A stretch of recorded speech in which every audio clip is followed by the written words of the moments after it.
Assalamu alaikum wa rahmatullah. Today we'll discuss about why is the phase difference between input signal and output signal 180 degree of a transistor.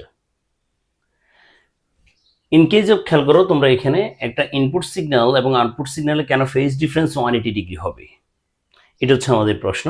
তো খেয়াল করো এখানে তুমি দেখতে পাচ্ছ এটা হচ্ছে একটা common emitter NPN transistor, common emitter NPN transistor. NPN ট্রানজিস্টরের ইনপুট সিগন্যাল দেবো আমরা বেইজে।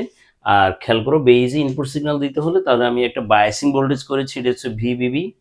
এই বায়াসিং ভোল্টেজ করার কারণ হচ্ছে যাতে করে তোমার এখানে voltage between emitter and base junction অর্থাৎ এই বিইপিএন জাংশনের ভোল্টেজটা যাতে 0.7 ভোল্টের চেয়ে বেশি হয়।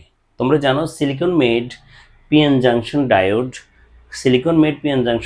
नी voltage threshold voltage और barrier potential 0.7 ভোল্ট এর চেয়ে বেশি দিলে তখন এই গেটটা অন হবে।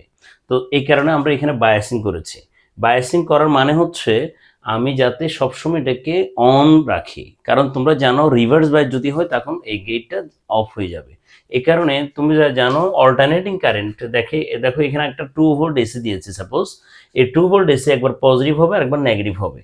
তো নেগেটিভ পোর্শন যাতে নিচের দিকে না যায়, জিরোর নিচে না যায়, আমরা কি করেছি একটা বেস ভোল্টেজ পজিটিভ ভোল্টেজ লাগিয়েছি, যাতে করে ডিসি ভোল্টেজ লাগিয়েছি। দেখো এই দুটো অ্যাড হয়ে তোমার এখানে হচ্ছে ভিবি হচ্ছে 3 ভোল্ট আর ভিএসি হচ্ছে 2 ভোল্ট। তো খেয়াল করো 0 থেকে 3 ভোল্ট উপরে উঠলো।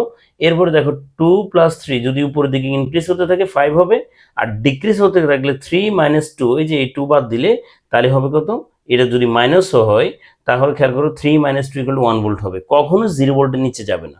যার ফলে এ সর্বদা 0.7 ভোল্টের চেয়ে উপরে থাকবে এবং এই গেটটা সর্বদাই অন থাকবে। আশা করি বায়াসিং অংশটা বুঝেছো। এবার আসো রিভার্স বায়াস তো গেল না, এবার আসো তুমি আউটপুট সার্কিটে দেখো।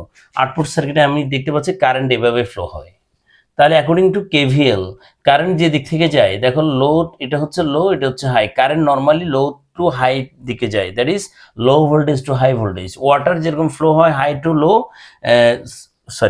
ওয়াটার যেরকম ফ্লো হয় হাই টু লো, কারেন্টও যায় হাই পটেনশিয়াল থেকে টু লো পটেনশিয়াল। তো খেয়াল করো কারেন্ট যেহেতু এই পজিটিভ টার্মিনাল থেকে যাত্রা শুরু করবে, দিন শেষে আমার কাছে মনে হবে এই পথে যাচ্ছে। তাহলে খেয়াল করো আমি যদি এই লুপটা ক্রস করি তাহলে low voltage to high voltage এটা হচ্ছে ভিসিসি, তাহলে এটা হচ্ছে potential rise. Low to high মানে নিচ থেকে উপরে গেলে হাই রাইজ হবে, সো দ্যাট এটা পটেনশিয়াল হবে পজিটিভ, এই কারণে low to high positive. But current যখন যায় তুমি দেখো নর্মালি হাই পটেনশিয়াল থেকে লো পটেনশিয়াল, তাহলে এই সাইড হচ্ছে হাই পটেনশিয়াল, এই সাইড হচ্ছে লো পটেনশিয়াল, এবং এই ক্ষেত্রে ফেজ ডিফারেন্স হবে নেগেটিভ, দ্যাট ইজ এই ক্ষেত্রে ভোল্টেজ হবে negative, that is minus ICRC. And last one, current যেহেতু এই পাথে যায় তাহলে এটা হাই, এই সাইড লো, এই কারণে ভিসিই হচ্ছে নেগেটিভ। তাহলে according to KVL total sum of total voltage or potential drop or rise in a closed circuit will be 0. তাহলে রাইজ হয়েছে একবার, ফল হয়েছে দুইবার। অর্থাৎ দেখো রাইজ মানে হচ্ছে সোর্স থেকে রাইজ হয়েছে, তাহলে দেখো লো টু হাই এটা হচ্ছে ভিসিসি পজিটিভ কারণ রাইজ হয়েছে। আমি আবার বলি লো টু হাই মানে রাইজ, হাই টু লো মানে ফল। তো কারেন্ট যায় নর্মালি পজিটিভ থেকে নেগেটিভ ডিরেকশনে, তো পজিটিভ থেকে যাচ্ছিল। এখন যখন এই লুপ ধরবো তাহলে আমরা যখন লুপ ক্রস করছি লো টু হাই তখন এটা হচ্ছে রাইজ, পটেনশিয়াল রাইজ হলে পজিটিভ। আমরা যখন এই সাইডে যাচ্ছি তাহলে কারেন্ট যায় হাই থেকে লো, তাহলে এই সাইড পজিটিভ এই সাইড নেগেটিভ, তাহলে এটা হবে potential fall is taken as negative মানে আইসিআরসি। এরপর আমরা যখন এদিকে যাচ্ছি এটা হচ্ছে হাই এটা হচ্ছে লো, তাহলে দেখো হাই টু লো যাচ্ছে তাহলে ফল হলে নেগেটিভ। তো total potential rise and fall এর summation will be 0। Side change করো, V out equal to VCC VCC minus RC, এ হচ্ছে আউটপুট সার্কিটের রিলেশন। তাহলে ইনপুট সার্কিটের বায়াসিং এর কথা বললাম, আউটপুট সার্কিটের তোমার আমি ভোল্টেজটা কোনটা নিচ্ছি আউটপুট হিসেবে তাই দেখালাম। এবার আসলে আমাদের মেইন কথা শুরু করা যায়। যখন আমার ইনপুট ভোল্টেজ বাড়বে, এটা হচ্ছে টোটাল ভি ইনপুট। যখন আমার ইনপুট ভোল্টেজ বাড়ছে, দেখো একটু ইনক্রিজ হচ্ছে, যখন ইনপুট ভোল্টেজ বাড়ছে তাহলে আইবিও বাড়ছে। আইবি যখন বাড়বে, আইবির সাথে দেখো তোমরা হয়তো জানো এর মধ্যে যে ইমিটার থেকে যদি 100টা ইলেকট্রন যাত্রা শুরু করে less than 5% base current create করে, মানে মাত্র 5% বেজের হোলের সাথে মিট করবে, বেস কারেন্ট ক্রিয়েট করবে লেস দেন 5%। আর মোর দেন 95% কালেক্টরের দিকে চলে যাবে। তাহলে ইলেকট্রন যদি এদিক থেকে 100টা যাত্রা শুরু করে 5টা বেস দিয়ে চলে যাবে, বেইজের হোলের সাথে রিকম্বিনেশন করবে বা এই সাইড দিয়ে চলে যাবে, আর বাকি মোর দেন 95% কোন দিকে, কালেক্টরের দিকে চলে যাবে। ইলেকট্রনের কথা বলেছে, কারেন্ট না। ইলেকট্রন যেদিকে যায় কারেন্ট তার অপোজিট ডিরেকশনে যায়। তাহলে বাচ্চারা খেয়াল করো, ইমিটার থেকে যে 100টা ইলেকট্রন যাত্রা শুরু করেছিল মোর দেন 95% কালেক্টরে চলে যায়, আর লেস দেন 5% এটা বেইজে চলে যায়। তাহলে বেস কারেন্টের তুলনায় in generally collector current 19 Times বেশি, এই অনুযায়ী মোর দেন 19 টাইমস, 19 গুণ বেশি। তাহলে বাচ্চারা খেয়াল করো, বেইজে যদি একটা ইলেকট্রন বেড়ে যায়, ইলেকট্রন ফ্লো বেড়ে যায়, একটা ইলেকট্রন ফ্লো বেড়ে যায়, তাহলে কালেক্টর 19টা বেড়ে যাবে আর ইমিটারে 20টা বেড়ে যাবে। এটা হচ্ছে ইন জেনারেল সেন্স, আমি জাস্ট বোঝার জন্য বলছি। তাহলে দেখো, বেইজে যদি সামান্য কারেন্ট বেড়ে যায় কালেক্টরে বহুগুণ কারেন্ট বেড়ে যায়, 19 গুণ বলছি না, রিলেশনটা তো ওরকমই। এটা হচ্ছে লেস দেন 5%, এটা হচ্ছে মোর দেন 95%, রিলেশন করো তাহলে কত হবে, মোর দেন 19%, 19 টাইমস, 19 টাইমস কিন্তু বেড়ে যায়। তাহলে বেইজে যখন ইনপুট ভোল্টেজ একটু বাড়াবো বেস কারেন্ট একটু বাড়বে, বেস কারেন্ট একটু বাড়লে কালেক্টর কারেন্ট বহুগুণ বেড়ে যাবে। কালেক্টর কারেন্ট বহুগুণে বেড়ে গেলে তুমি দেখো, কালেক্টর কারেন্ট যদি বহুগুণে বেড়ে যায়, এখানে দেখো এই যে রিলেশনটা, এই রিলেশনে তুমি দেখতে পাচ্ছ আইসি যদি বেড়ে যায়, এখানে যদি আইসি বেড়ে যায় বহুগুণে, আইসি যদি বহুগুণে বেড়ে যায়, তুমি দেখতে পাচ্ছ ভিসিসি তো কনস্ট্যান্ট, এই ভিসিসি মাইনাস আইসি এটা অনেক গুণ কমে যাবে, এর কারণে অনেক গুণ কমে যাচ্ছে।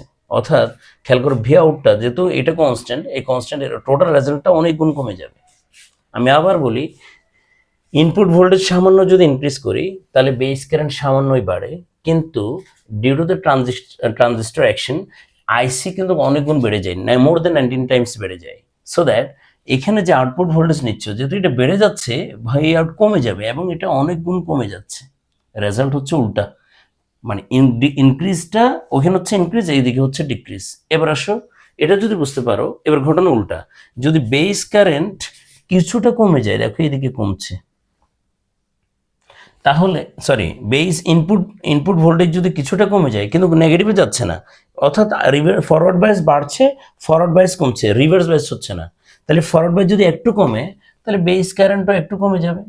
বেস কারেন্ট যদি একটু কমে যায়, দেখো কালেক্টর কারেন্ট বহু গুণে কমে যাচ্ছে। কালেক্টর কারেন্ট যদি বহু গুণে কমে যায় তখন দেখা যাবে এই আউটপুট ভোল্টেজ, অর্থাৎ এটা যদি বহু গুণে কমে যায় আউটপুট ভোল্টেজটা বহু গুণে বেড়ে যাবে। কেন, এই অংশটা যদি ডিক্রিজ হতে থাকে টোটাল রেজাল্টটা ইনক্রিজ হতে থাকবে, আবার এই রেজাল্টটা যদি ইনক্রিজ হতে থাকে টোটাল রেজাল্টটা কি হবে, ডিক্রিজ হতে থাকবে। আশা করি তুমি এই ফ্লো চার্ট থেকে, এই টেবল থেকে বুঝতে পেরেছো। আমি ইনপুট ভোল্টেজ সর্বদা 0.7 ভোল্টের চেয়ে বেশি দিব। আমি ভি ইন যদি একটু করে ইনক্রিজ করি তাহলে আইবি একটু করে বাড়বে, কিন্তু আইসি বহুগুণে বাড়বে। আইসি যেহেতু বেড়ে যাচ্ছে ভি আউট বহুগুণে কমে যাবে। এবার আসো, আমি তো ইনপুট সর্বদা 0.7 ভোল্টের চেয়ে বেশি দিব, কারণ আমার এখানে নি ভোল্টেজ হচ্ছে, মানে যদি অন করতে চাও থ্রেশহোল্ড ভোল্টেজের চেয়ে নি ভোল্টেজের চেয়ে বেশি দিতে হবে, পটেনশিয়াল বেরিয়ে চেয়ে বেশি দিতে হবে।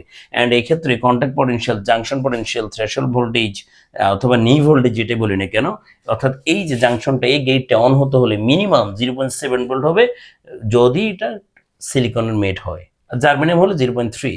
নর্মালি আমরা সিলিকন মেড বেশি করি এই কারণে, কারণ এটা অ্যাভেলেবেল সিলিকা থেকে পাওয়া যায়, এই কারণে আমরা সিলিকন নিয়ে কথা বলছি।